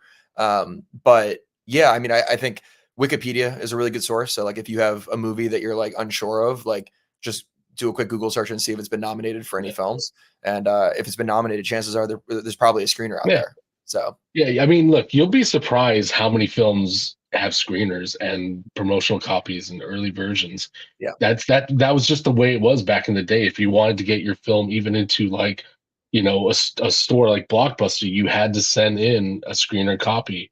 You had to send in these like rare versions. So most films, at least within like the Hollywood circuit, have a screener version. Academy versions, that's really up to whether they're nominated for Academy Awards. You can look that up online anywhere. If anything has any nomination or it got nominated for anything, then there's usually an award screener that's made for that one too. Yeah, and I would say there's definitely a lot more movies that have like demo screeners, like retailer screeners that don't have. Yeah, there you go. Demo tape. Yeah. Exactly. Yeah, so like that right there, that's a demo tape. So this is a tape that was basically given to retailers to help them decide whether or not they wanted to purchase the movie for their store, or to help them figure out how many of that tape to purchase for their store to sell. So it has a bunch of like sales figures and stuff in the back about like how it did in the box office, popularity of certain characters and things like that to help sell the tape basically to that score. Whereas the Academy screener isn't really like a sales piece. It's it really just displays what they were nominated for, or not necessarily what they're nominated for, but what they're what they're seeking nomination for, essentially. Yeah. And technically speaking, Academy screeners have a certain number made depending on how many Academy people there were in a part of the Academy at that time. Totally. So I'm not totally sure on this, but we also believe that the way it works is that not everybody votes for every category. So if a film wasn't, nominated, or they don't want to be nominated, or they're not looking to be nominated for a certain category, they might not send that screener out to the people who vote for that specific category. There's no point. So for certain films, if they're only nominated for a few things, or only have a few things they're going for, there might be far less, screeners that are actually out there. Yeah. Sean, you're muted. You muted, Sean. I'm back. Hey. I believe that they've made demo tapes and screeners and Academy screeners probably for almost every film. Now, how many are still existent today is the question mark. Yeah. We don't know how many are still out there for certain films, especially like this one, like we mentioned, Lord of the Rings, Return of the King. I mean, so essentially what we're looking at, we know the value of these things. Demo screeners have typically sold for a lot more, and I think a lot of that is because there's still box art on the cover, but they're essentially very rare variants of the first commercial release, and they actually predate the commercial release. However, we love Academy screeners because they represent probably the most significant moment in that film's career, which is, like Lord of the Rings, Return of the King. Yeah. It's tied for the most Academy Awards in history, 11, with Ben-Hur. However, this film went 11 for 11. It swept the Oscars. Yeah. So not only is this a very, very popular film, we're seeing consistency with Lord of the Rings. They have a show on Amazon now, and this is a very popular brand, but also commercially very successful, financially, but also critically very successful. And we're able to obtain not just one, but 4 of these over the past 3 years. We got super lucky. The first one that we thought it was a one and done. We're never going to see another one again. We've seen 3 more pop up since. We've gotten one as low as like $40. Yeah, we got crazy. I put in a bid for like $300 or $400, and I won it for like $45. So sometimes people aren't paying attention, and you get lucky. So this is the kind of things we've been talking about for the past 3 years. I mean, we're seeing validation in some of our recent sales, like the Star Wars library copy. We've talked about that. We've been buying those for like $50 to $100. Now the floor for that is $300 over the past 2 years. That's increased significantly. Yeah. We sold the highest sale of all time, which was for $2,000. That was a real sale. It happened, and we probably paid maybe a 9.0 grade. We were probably on that tape maybe $150 maybe. Yeah. So people are putting value on this stuff. It's real. It's happening. The world premiere ticket, same thing. But this one especially, we had a chance to get it signed. You see the signatures on there. All 4 of the Hobbits, Andy Serkis, and also recently Gimli. And actually, which is really cool, at New York Comic Con, Orlando Bloom is going to be there. Yep. Oh, nice. So we're thinking Orlando Bloom might look really nice, right? Yeah, right there. Legolas. Yeah. Maybe we'll save this for Peter Jackson, but we'll see. Yeah. We'll see if we can get him. We'll see. But yeah, I mean, come on, Peter. I think like in terms of collecting these, so we know that there's likely variants like that for all these films. Now it's just about finding them. And like what films? So what films? Well, first off, what films speak to you? Which are important? Are you in this for collecting or investing? If you're in it for collecting, just go after the films you love. I like to do both. I think we all like to do both. Yeah. We like to I go after films that I love, but also I know that would have very strong ROI. Films that other people find significant too. It's exactly. Yeah. So I think Lord of the Rings. I think these two are actually probably one of the most significant ever in terms of Academy screeners. Two of the biggest franchise IPs ever. Yeah, it's so. So I mean, Harry Potter is top 5 franchise of all time. Lord of the Rings is top 10. So, I mean, right in terms of value, those are the things you need to think about. What are the highest grossing films of all time? Star Wars. I mean, Star Wars. Those big IPs. Yeah. Back to the Future. Like that's why we're so excited about those tapes, because we see they just had that much popularity and staying power that it makes sense. And also it makes it a lot easier too, because first print tapes aren't necessarily very easy to understand in the 80s. Yeah. There's like different watermarks and like different, it's very confusing. Stickers, yeah. 90s is a lot easier because you know, essentially a lot of the tapes, they just have stickers on them, you know, that help, like TMNT Turtles in 1990 has a Pizza Hut sticker on it. There you go. First print. It has to have watermarks on the side too, but it's a lot easier to identify, whereas 80s gets complicated. So that's why these Academy screeners, promo screeners in general are a lot fun to collect, because you don't have to worry about whether or not it's first print, second print. They predate the first commercial release prints always, because they're either Academy screeners that were sent out. Because I remember in 2004, I remember somebody obtained a copy of an Academy screener that we watched when the movie was out in theaters. It wasn't even released yet. And I'm sure somebody like somehow got this tape and recorded it, digitized it, put it online, and then just released it. Yeah. Didn't stop the success of the film financially whatsoever. But yeah, it's interesting. It's very interesting. So yeah, totally. These tapes are so significant. And if you want to learn more about it, Spencer wrote a wonderful. Oh, there you go. Ahead of you, bud. Spencer, it's like you have ESPN. You have ESPN. Damn it, you beat me to ESPN. Oh yeah, good old ESPN. So comicsandcrypto.io/blog. You'll see a series of blogs written by a lot of awesome members of the community, including Market Smart, Chris Severs, and Sergio Collects, and of course Spencer and Kevin. Yeah, we have you, Spencer, even you, including this one. I love the title Spencer came up with: VHS screeners, junk tapes, or Grail collectibles. And he breaks down the history of award screeners, why we believe in them, why we're excited about them, how many of them could potentially be out there. Because this is the kind of stuff that's exciting too, right? I'm actually going to look real quick while you talk. Okay. Yep. You think about first commercial print tapes, you can find data relatively, not necessarily easily, but if you put a little time in, you can figure out how many are sold. Like if you go on Google, if you go on Wikipedia, you can actually find out for VHS tapes how many tapes were sold, like the highest of all time. Good trivia question. The highest VHS tape sold ever in terms of units is The Lion King. Yeah, that makes sense. The Lion King. So 32 million units sold for VHS tapes. However, this is what's really exciting. This is a 4-year consideration tape of The Lion King. And it's an Academy screener for The Lion King. So you look at popularity, look at pop culture significance, extremely popular. I think the clamshells are very easy to find. I think they're going to do well in their highest grades, but you can find them anywhere. There's so many. However, this, I've only seen one sealed ever, and this is it. Yeah. And it came back in 9th, 6th grade, which is crazy.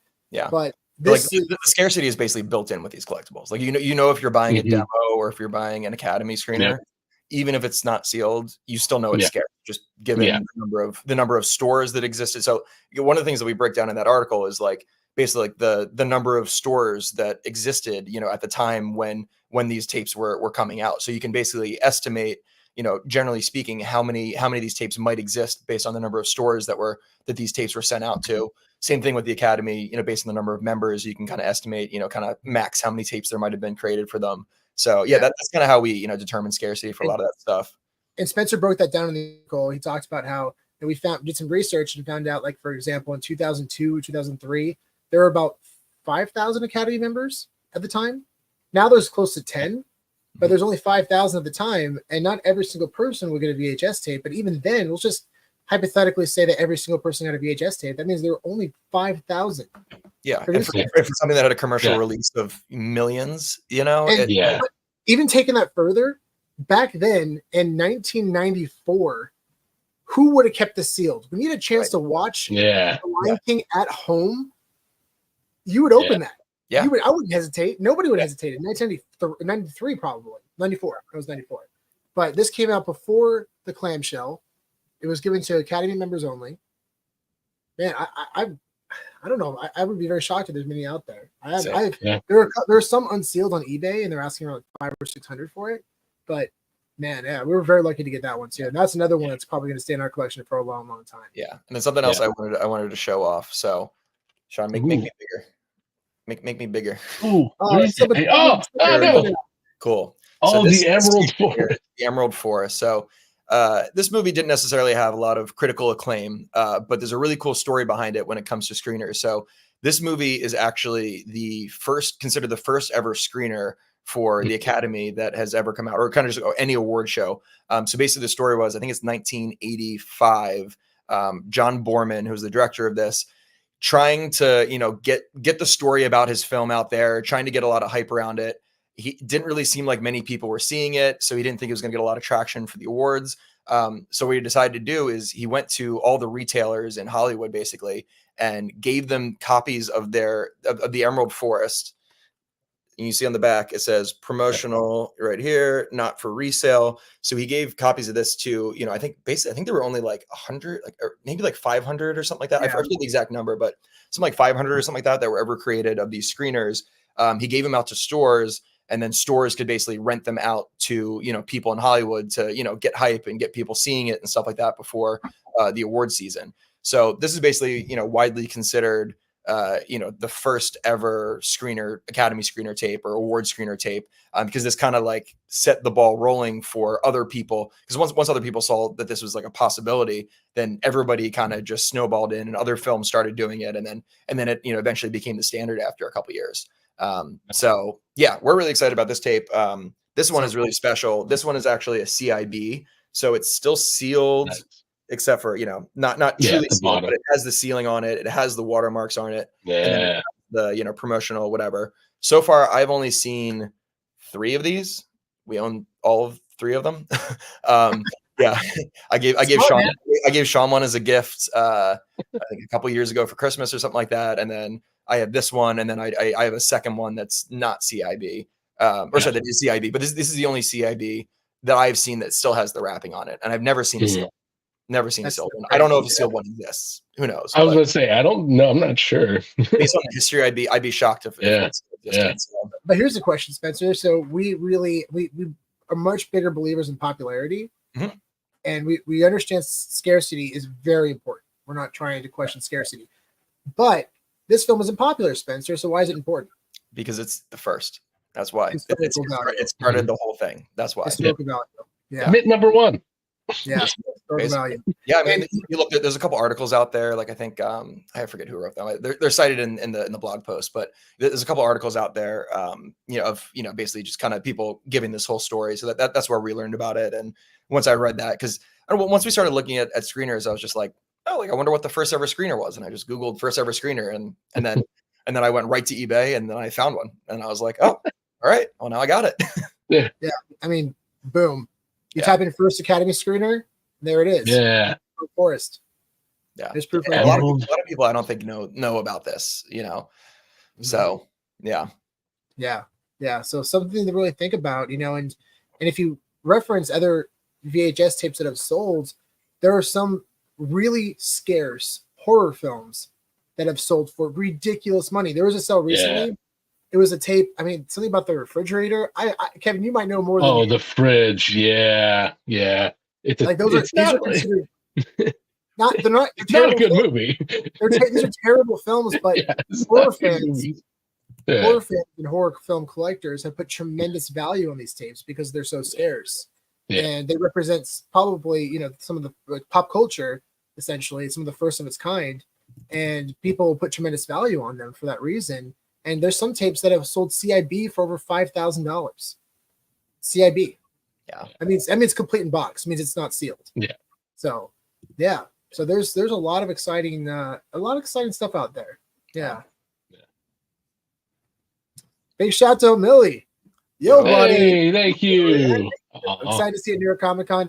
Make sure you go on his Twitter account. Follow him, and also buy a T-shirt. Buy a T-shirt. Super sick exclusive T-shirts for New York Comic Con. So make sure to follow him on Twitter and and get a T-shirt. That's so awesome. What's up, Mo Collection? Yo, Mo Collections. Yo. Let's go.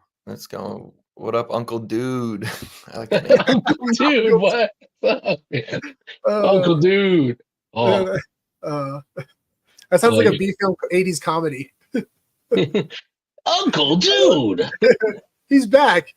He's back this Christmas. Oh, Uncle Dude. I love it. That's such a cool name. What grade would you Oh, like? Use stamp collection 1, 2, 3, 4, 5, 6, 7, 8.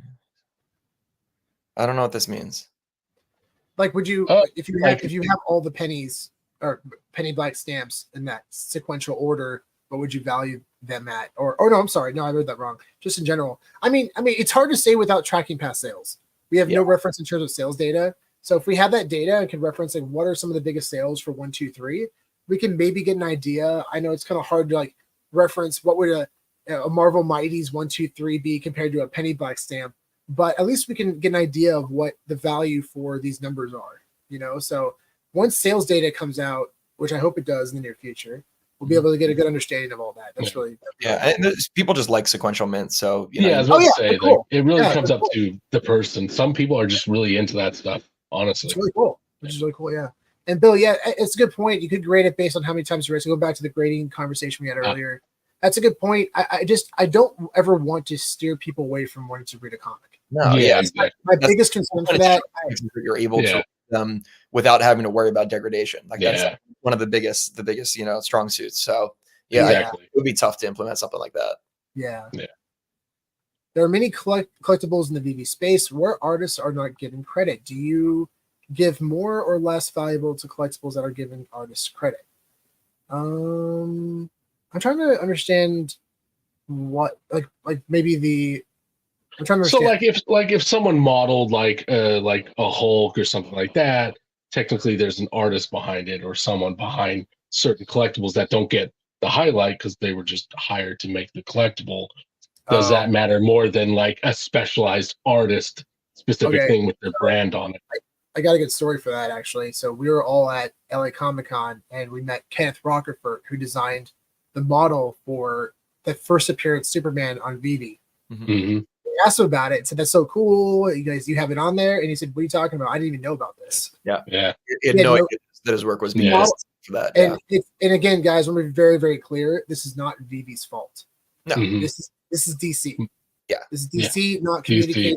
DC owns the license for the content. So they do whatever they want. I'm not even saying it's DC's fault. It's the unfortunate side of business sometimes. Yeah. You know, we that's why we love Web3 and especially NFT technology, because you're giving the opportunity for artists to get their dues, man. It sucks. It sucks meeting a lot of these artists and they're not getting their dues. Yeah. It's really painful. You know, I feel the resentment, the energy coming from them sometimes, and it makes me really sad. Yeah, and a couple of the other like, you know, comic book artists that have had covers and stuff like that we've talked to, they're like, they might have like known that it was on the app, but they were like, yeah, they just like did that without consulting me, and then just like told me afterwards that it was happening. And it's like, I don't know. I mean, I feel like if it's your art, and I know technically you may not have the rights to it, you know, and somebody else might, but like if it's your art, I feel like you should still be involved in the process. You know, I 100% agree that this is an opportunity for, and there's been a huge problem right now. I mean, over time, I think with a lot of artists at Marvel and DC, you know, they've created these characters that are making millions of dollars, but they're not getting anything from it because at the time when they create the characters, it was owned by Marvel. Yeah, and they gave the rights over to Marvel, which is it's really unfortunate situation. It really sucks. And I hope that Web3 can change that, and I hope that this is an opportunity to give back to those artists and new artists. And create a new system where everyone can win, because that's what this is all about. And we want everyone to win. In terms of value, just to finish that last question, it obviously comes down to how big the artist is. I think ultimately, you know, like a very well-known artist will obviously have more value than an artist who maybe is not as well known. Right. I mean, if somebody has a fan base, they're more likely to have people buy their stuff. So and they have more leeway, and that's a good point. How are we enjoying the NHL Breakaway platform? So we've had them on the show before. I have a couple collectibles on the platform. I wouldn't say I'm an active collector. I'm not a big hockey fan. Like I follow, you know, the Flyers if they're in the playoffs, and that's about it. But it's not really something that I follow, and I'm not a big sports collector either. So personally, it's not a big focus for me. But it's a really great platform, and like Sweet and, you know, all the stuff that they've done. I'm a big fan. I collected on Sweet for a long time, especially in the very, very beginning days. So yeah. Oh, and by the way, we ran into LA Comic Con. We ran into. I'm brain ready right now. We'll circle back on that. All right. Describe him? Sean shut down. Do you have a description or like a? We'll circle back. No, it's gone. It's gone. All right. It's too late. It's over. The story's dead. Classic. Pick up Mighty Miles Morales number 44. Nice. Oh, cool. I really hope that we're seeing the digitals a lot more from VeVe. I hope that we see physical Mighties because that'd be really cool. Can you imagine blind boxes, like having physical blind boxes? You go for variants and you have really exclusive variants of that Marvel Mighty that you can put. Because I would definitely collect Marvel Mighties, man. I love the Marvel. I mean, like the stuff like Tokidoki did at San Diego, like the little like Mermacorno, like little like they had these like little physical blind boxes that you could buy, and you had like a 1 in 30 chance or something like that of getting the redeemable on VeVe. So like something like that would be really cool. Yep, I agree. Yeah, especially if you had numbers on it. That'd be really sick if they had numbers on it. Are you guys bullish on any modern comics in the VeVe inventory? We've definitely talked about modern comics. You know, we definitely are excited. Obviously, Ultimate Fallout 4, First Appearance of Miles Morales is the biggest one. Edge of Spider-Verse 2, First Appearance of Gwen State, Spider-Gwen. That's a massive one as well. Of course, you have like Young Avengers #1. It's like their modern day giant size X-Men. That's a very big one. 0 point whatever. All New Marvel .1 #1, which is the first appearance of Kamala Khan, and then Vengeance #1, which is the first appearance of America Chavez. Those are all characters that are going to be really significant in the MCU. So, yeah, those are some that we're excited. There's like Spider-Boy #1.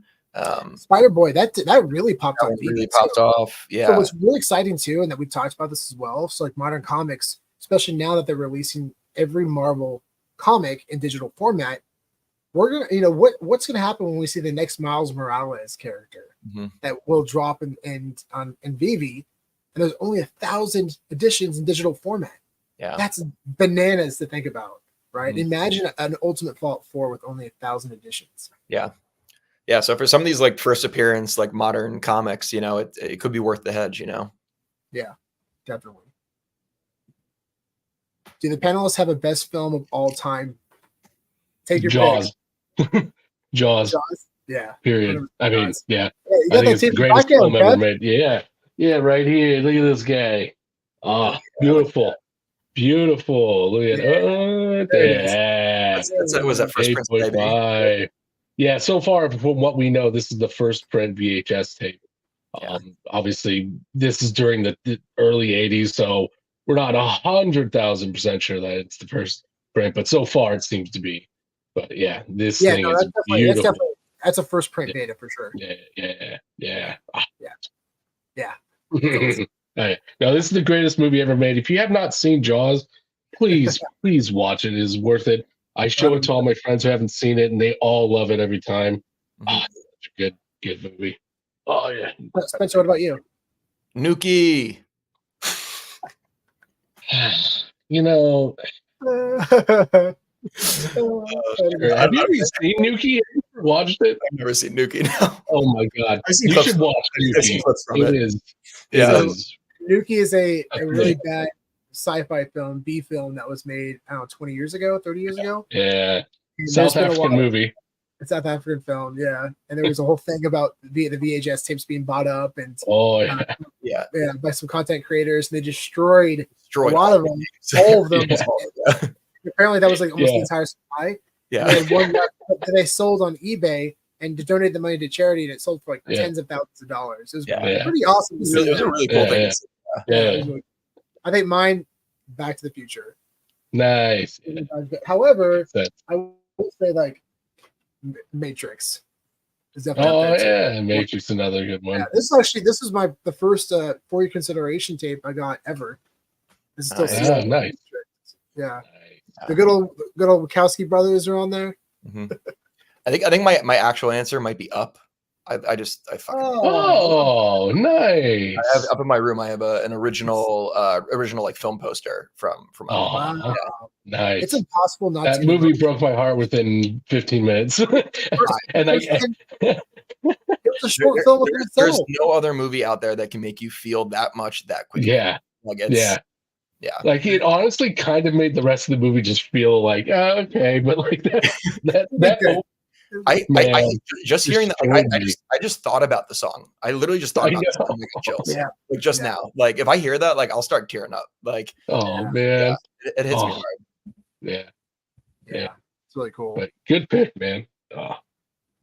Who's the composer for Up? It was Michael Giacchino. Giacchino. Yeah. We have an Academy screener, I think, for Up, right? I don't know. We might. I think we do. I think we do. I'm pretty sure we do. It's in one of the drawers. It's in one of the drawers. Throw it in there. The evolution, going back to Academy screeners and all that, the evolution started with VHS, but then they transitioned to DVD. So then they started having DVD sleeves. They were sealed, and then they stopped sealing them in 2013 or 14. Yeah. And now they're just doing them digitally. Yeah. Well, I guess they were sealed, but they just had like a little like sticker over them, basically. It was a little tab. But after what I've noticed past 2013, they just or 14, they stopped sealing them. They stopped selling them altogether. Yeah, really. 14, 15, 16. Yeah, they're just like Moana. They were never sealed. Gotcha. And you can tell because on if a sticker was ripped, you would see the tear. Yeah, they were never sealed. Yeah, got it. So it's interesting for sure. So if you see go type in Moana for your consideration, you'll see some DVD sleeves. And they were just never sealed. Stan the man's back. Oh, is it When great? the channel travels to collector events, do you guys travel with your collectibles with the intention to sell and trade? If so, do you guys have a list of items you guys will bring with you to New York Comic Con? I'm always bringing a suitcase full of VHS tapes. Yeah, we're at New York Comic Con. Literally, rolling around with a suitcase full of. We're at New York Comic Con, and I brought a suitcase full of Teenage Mutant Ninja Turtle tapes. I was saying, Well, no, it was New York too. And actually, it was both. Yeah. We got them signed by Kevin Eastman, and it was really fun. Getting them signed by Kevin Eastman. We get to the Uber, go back. It's late night. We go back, and I get out of the car. I'm like, oh, I'm tired. We start walking. And we're all going up to the place where we're going. Yeah. The car's driving away, and then Sean just goes, "Wait a minute." And also he bolts down the street like Terminator running, like T-1000. You probably would never run this fast again. And we were like, "What happened?" He's like, "I left my I literally screamed it. I was like, I left my suitcase in the back." And the guy fortunately wasn't driving fast. Yeah. So he was only going like 25, 30 miles an hour, and I caught up to him pretty quickly. So No, but he stopped the car, popped the trunk, I love that. Yeah. I was like, "Oh my god, I'm gonna die." But literally, I've never seen in my life, and I've known Sean for over 10 years, never seen him run like that. Never. Like full Terminator T-1000 sprint. I was like, holy crap. Yeah. Wow. Anyways, make sure you take your collectibles with you. Yes. But yes, we bring them for many reasons. We bring sometimes stuff to get graded. Sometimes it's easier just to drop stuff off directly with CGC or with whoever. I like mailing stuff out. Yeah, especially if it's a valuable tape, I'd rather just hand it in person.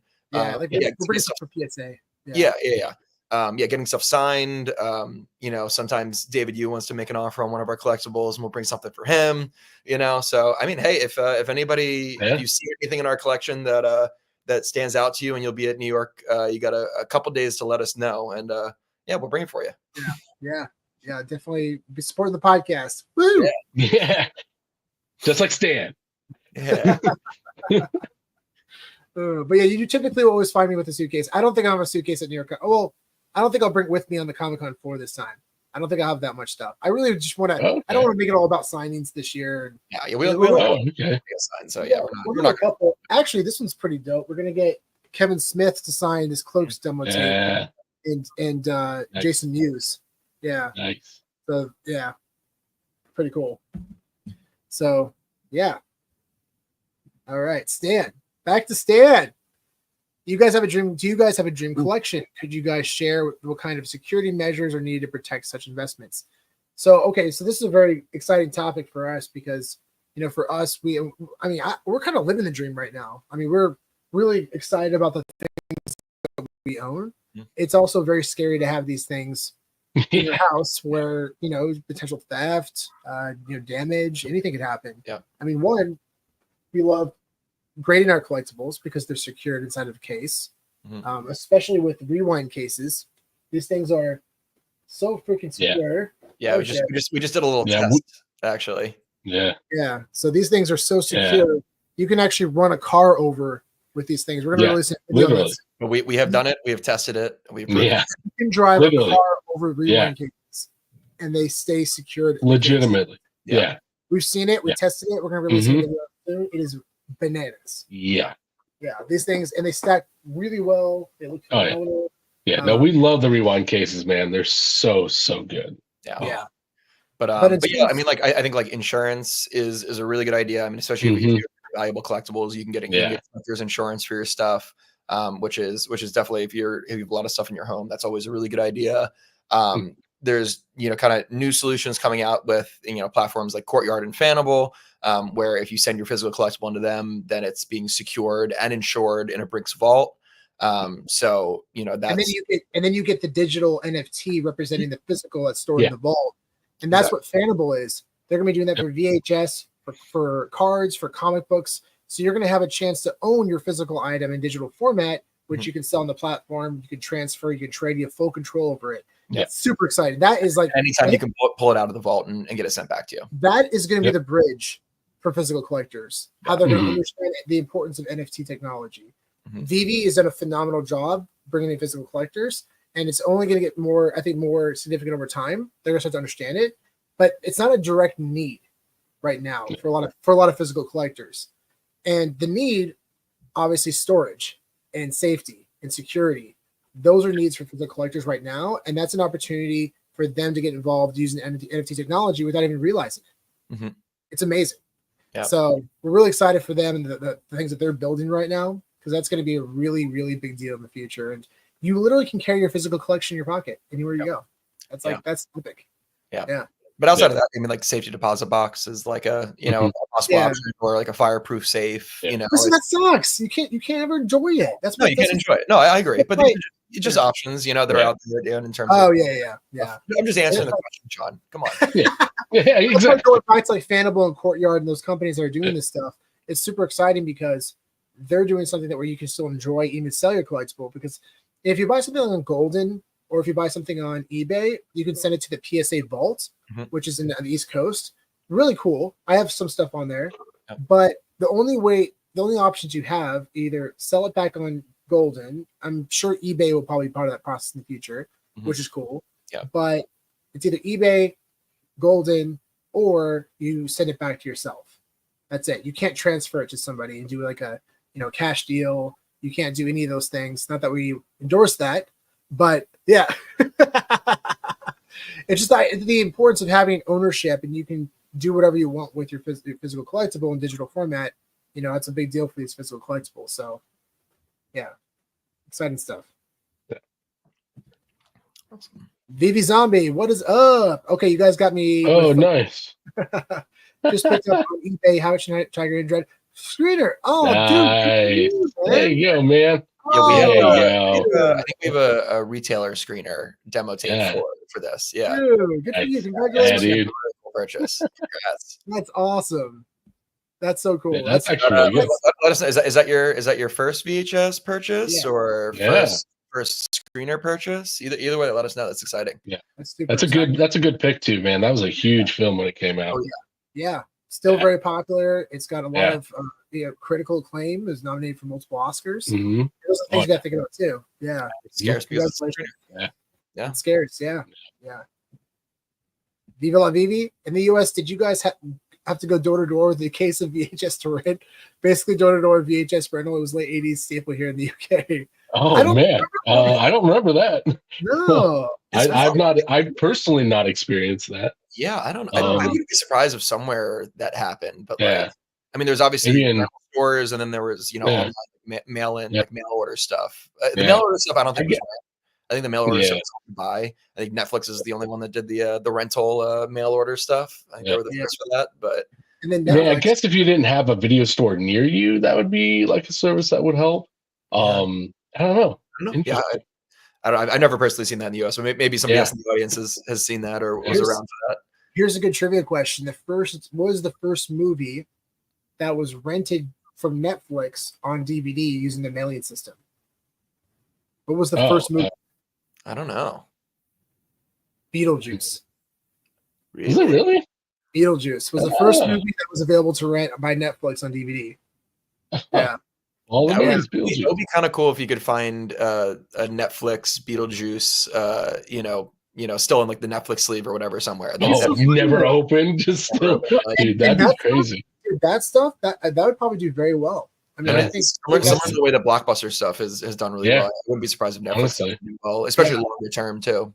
Because I mean, you think about it too, these things were not available for sale. That's why, but it still has a big brand that's very popular. And we're seeing we've been to pop-up tents for Blockbuster. We went to the last Blockbuster in Oregon.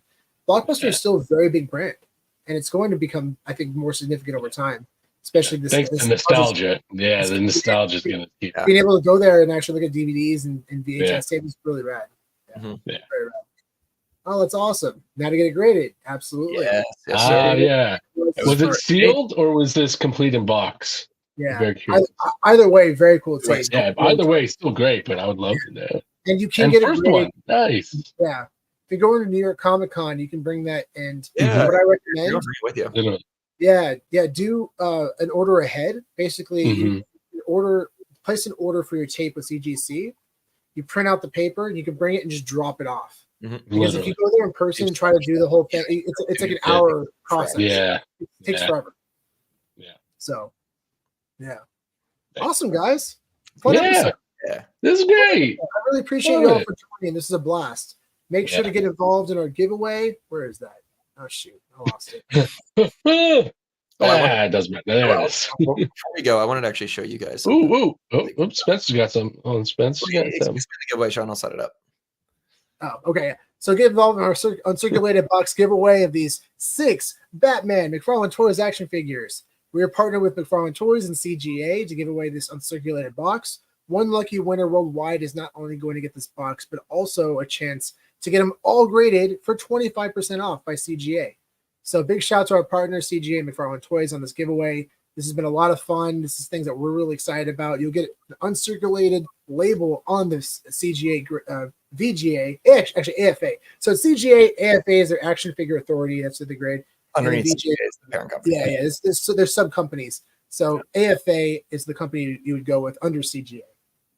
So yes, very excited. Make sure to get involved you can click the link down below in the details or go into our Twitter account that's pinned to our top tweet. Nice. And then this is not related to collectibles at all, but I don't know if you guys have been paying attention, but the Northern Lights have been very active recently. Oh, really? Oh, man. And last night I had a red-eye flight. I happened to be on the left side of the plane heading east, so I was facing north. Look at that. Oh, yeah, man. Oh, that's so good. What the dude? Hell yeah. This is from the plane. Yeah. Oh my How god. fucking insane is that? Oh, can you text that to me? That is amazing. Yeah, I'll send it to you. Yeah. I just screenshot it. I don't know why I did that. Yeah, I can text it to you. Okay. But yeah, that was dude, the Northern Lights are crazy, man. It was literally like 4 hours straight of just Northern Lights my entire flight. That's it was so cool. Crazy. I was like, it was a red eye. I was like, I know I should be sleeping, but like, I gotta. I would not sleep either. I'd be staring the whole time. Sean, have you seen the Northern Lights in person? I've never seen them. I've always wanted to see them. Oh man, I've never seen them. This is my second time. I'll never forget. I'll never forget. I was in Alaska. It was in December. And we were in some random town where there was like a cat mare, and we're in this small little area. And I went out for a walk. I just went walking, and then all of a sudden I just went, that's weird. Like something just came over me, and I looked up, and it's the Northern Lights, and it's just going. And I stood there for I think an hour just watching. It was one of the most amazing, beautiful things I've ever seen, man. Wow. Yeah. Like if you ever have a chance to go and see the Northern Lights, please do so. Yeah, well, so the next 2 years, there's like a crazy amount of like solar flare activity. Oh man! So the next 2 years is like the time to try to see them. Like they're coming all the time. I have an app on my phone called I don't know, something Aurora Tracker or something or other. What was it? I think it was just called Aurora. But yeah, but I get push notifications whenever there's like a high chance of sighting. Nice. So yeah, if you're interested in seeing that, it's a great way to keep informed about when it is. Yeah. It's been really visible even from like lower states. Like I heard somebody yesterday in like North Carolina who saw them, which is pretty far south. Really? Wow. You don't see it that usually doesn't happen. They're really, really active right now. So like I think the last like week or so, they've happened a few times. I've known a few people who've seen them. So yeah, if anybody's interested in seeing Northern Lights, definitely now is the time to be looking. And tonight, let me see. I think tonight might even be. So I'll keep my eye out tonight. Yeah, Sean, go out tonight. You'll see them here in California. Tonight and tomorrow night, there's a chance of seeing them. So yeah, California. Go take a look. Assuming the sky's clear, assuming there's no snow, no clouds and stuff. But yeah, no clouds, no fog, no light. Yeah, you want to get away from all the light. Yeah. Get away from the city. Well, thanks again. Those pictures were awesome, man. Yeah, this was an absolute. Yeah, appreciate you, VeVe La VeVe. Thank you so much. Thank you. Yeah, thank you. This is an absolute blast, and we're still TBD on next week if we're gonna do an episode because we're leaving for New York Comic Con at Wednesday. But we'll definitely do a follow-up episode the week after. But we actually have another video. Actually, we'll just talk about it now. We're going to do a rankings for Candy Digital Comics. Yeah. We're going to be announcing that and doing a video showing our top 10 rankings, and then we're going to release a top 20 consistently for Candy Digital Comics. So really excited for that. It's been fun. We've been talking about whether or not we want to do it. We did a poll, and it was overwhelmingly positive. People really wanted to see one. So we're going to do it.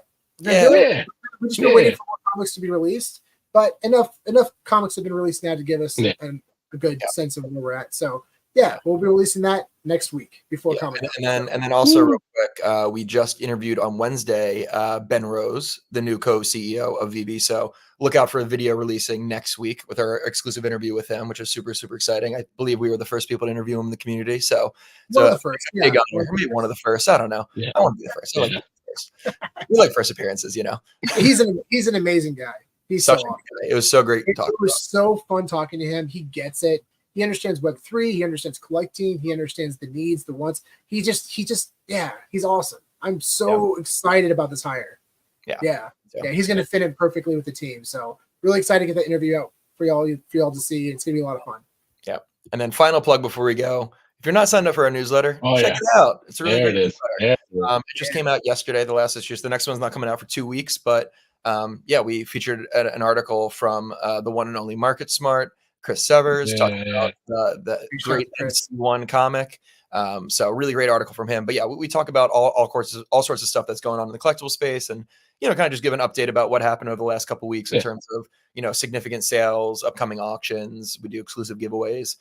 So yeah, if you're not already signed up, definitely check it out. We have a lot of fun putting together, and we've gotten great feedback from the community. So we're gonna keep doing it. I think we just released number 23.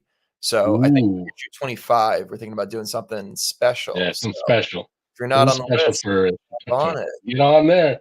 Get on the list. Hint, wink, wink. I didn't know who I had to wink with, so I went with both. Thanks again, everybody, and we'll see you all on the next one. See you soon, friends. Bye. New York. Bye.